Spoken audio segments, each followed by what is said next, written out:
Hello students, welcome to the new module. Today we are going to discuss chapter 5, that is continuity and differentiability. As we have already done in the chapter on limits, continuity is just an extension of whatever we had done in chapter on limits, right? Let's say we have a function y is equal to fx. This is any function, and by y is equal to fx means that for when any value of x, what is the considerate value of y, right? So if I represent any function in terms of x, that means that the value of that function for changing value of x will be the definition for that particular function. If I represent it graphically, let's say this is a particular function y is equal to fx, right? So what do we mean by this particular function? As you can see, this particular function for all values, right? Since it's a graph, right? This is the positive x-axis, the negative x-axis. This will be the positive y-axis, and below 0 would be the negative y-axis. So for all the values of x greater than 0, that is for all the positive values of x, what will be the value of the function? The value of the function would be 0. As we can see, the graph is pointing towards the right side for all positive values of x. So it's giving us a constant value 2 for all positive values of x, right? And for all the negative values of x, this particular function is giving us the value 1. So as we can see that for all negative values, the value of y is equal to 1. Now what do we mean by this closed circle and this open circle, right? So this means for values of x, if I have to define this particular function fx, this means that this particular function will give us the value 1 for values of x less than equal to 0. Since this is a shaded circle, and shaded circle usually represents the closed interval, right? So for all the values less than equal to 0, the value of the function is equal to 1, right? And for all the values of x greater than 0, right?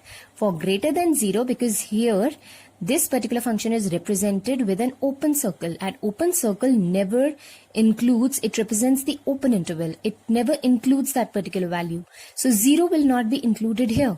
So values of x greater than 0, what will be the concerned value of the function? It will be 2. So just with the help of a graph, we can represent that what is the particular nature of this function. Now, if I come back to continuity, right? So for continuity, it is very essential that the function follows this particular relation. Right? So that relation is that limit x tends to 0 negative fx. Now this limit is for this particular function only, right? So since I have to check the continuity of the function at 0, so I'll be taking this limit to be tending towards 0 negative. That is our left hand limit. So limit x tends to 0 negative fx must be equal to limit x tends to 0 positive fx, and further this must be equal to the value of the function at x is equal to 0. If this particular condition is satisfied, we say that the function is continuous, right? If I go back to this particular function, and instead of this particular representation, it would have been something this way. What did this mean? This meant that for all the values, that is for less than 0, for greater than 0, and for equal to 0, the value of the function is 1. So then we can say that the function is continuous. Otherwise, the function stands discontinuous. Or in other words, we can say that the left hand limit must be equal to the right hand limit, which must be equal to the value of that function at the particular point where we are supposed to check its continuity. right? So we already know that this initial function which I had explained to you, this particular function is discontinuous. Why is it discontinuous? Because for values less than or equal to 0, the value of the function is 1, and for value greater than 0, the value of the function becomes 2. Hence, the function is discontinuous at x is equal to 0. So it's very important that we follow the condition for continuity, that is limit x tends to c negative. That c that I have taken any real number where we are supposed to find out the continuity of a function. So limit x tends to c negative fx must be equal to the value of the function at that particular point, of continuity where we are checking the continuity of the function, is equal to limit x tends to c positive fx. Remember, this is represented as LHL, that is the left hand limit. This is represented as RHL, that is the right hand limit. And x is equal to c is known as point of continuity, or if the above condition is not satisfied, then we say that x is equal to c is the point of discontinuity, right? So again, I'll just give you a brief representation of a continuous function. So a continuous function, as I have already explained, would look something like this, right? So we have this particular function where you can see that at all the values, that is for values of x less than 0, greater than 0, and for values equal to 0, the value of the function is equal to 1. Therefore, the function is continuous. Then we just generally will talk about the algebra of a continuous function. Let's say f and g be two real functions and they are said to be continuous at any point c. Then if f and g individually are continuous, then their sum will also be continuous. Likewise, if f and g are continuous, then their difference will also be continuous at that particular point. Likewise, their product will also be continuous and their division will also be continuous at that particular point of continuity. Apart from this, you need to remember that the trigonometric functions like sin x, cos x, they are also continuous. Remember, a sine function usually gives us a graphical representation like this, right? So it's a continuous function. Again, if we are knowing about the graphical representation, how can we find out whether the function is continuous or not? If we make the graph with a straight line, right? Without moving our hand, up or down. That is, without the discontinuity of our hand, if we are able to make a graph smoothly, then that particular function is said to be a continuous function. Had it been if I had to make this graphical representation this way, right? So I am not actually lifting up my hand for any particular point. It's very easy for me to draw the graph. Likewise, for a continuous function, that is sine function, I make this sinusoidal wave and it's very convenient for me to make this wave this way, right? So it is again said to be continuous. But if I go back to my initial example, if I had something like this, what would I do? I would make a line like this, right?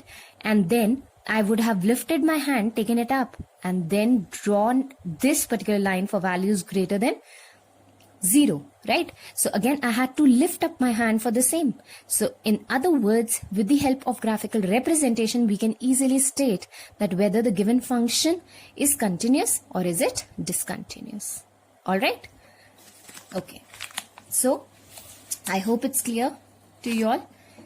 Right? So a function, usually as I have told you, given you example of continuous function, a cos function, a sine function, they are usually continuous function. Apart from that, we'll be studying various other functions, like I can tell you about the modulus function, right? So if I say a modulus function, what is a modulus function? Let's say y is equal to modulus of x, right? Here in the chapter on continuity, we'll be defining those particular functions. Till now, we have seen why these particular graphs, they have a particular graphical representation. We have just seen that, right, in class 11th. But how do we actually derive that? We are going to see it in class 12th. So y is equal to modulus of x. So what does this mean? Remember, a modulus function, when we're talking about this entire function, we already know that whether x is negative or positive, we'll get a positive value only. But here we are concerned about what? We are concerned about the value of x, right? So I can state that this function y is equal to minus x for x less than 0, and this is equal to x for x greater than 0. So what am I talking about? I'm actually talking about this variation in the value of x. Although we know that modulus function will always give us a positive value, but if we are talking about the value of x, right, x can take two values. I'm talking about x without this modulus sign. So x can take two values. X can either take a negative value or a positive value, but y is equal to modulus of x will just take one value, which is a positive value, right? So that's why we say that a modulus function is a, what is a modulus function? It's a continuous function, right? Why? Because no matter whether x is negative or x is positive, the value of the modulus function will come out to be positive only. So that's why we say that a modulus function is positive. But if I have to define this modulus function, this means I have to define x, right? I'm not defining this modulus sign. I'm taking the value of x. Initially, I told you for whatever value of x, the concerned value of y that you're going to get, you're concerned about that in case of a function. So if x takes a negative value, that is, when will x take a negative value? When x is always less than 0, right? Towards the left hand limit. And it will take a positive value for x greater than equal to 0. I can consider that it will take a value of x for values that is greater than 0 and for values equal to 0, right? Now, if I have to check out, its graph would be something like this. Remember, y is equal to minus x. Minus x represents a negative slope, right? So we get a graph this way, and y is equal to x. For values greater than 0, we get a graph this way. That's why a modulus function looks like this. This will be your x dash, x, this is y, and this is y dash, and that's the origin. If I have to check its continuity, remember, left hand limit. Where am I checking the continuity? At this point, that is 0. So limit x tends to 0 negative f of x. So for lesser values, what is the value of the function? It's minus x, right? So if I solve this, the value comes out to be 0.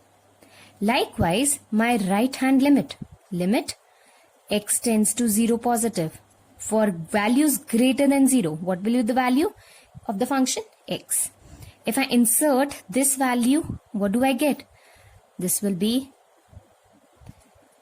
also equal to 0. And likewise, the value of the function at x is equal to 0. What is the function here? X, for values equal to 0.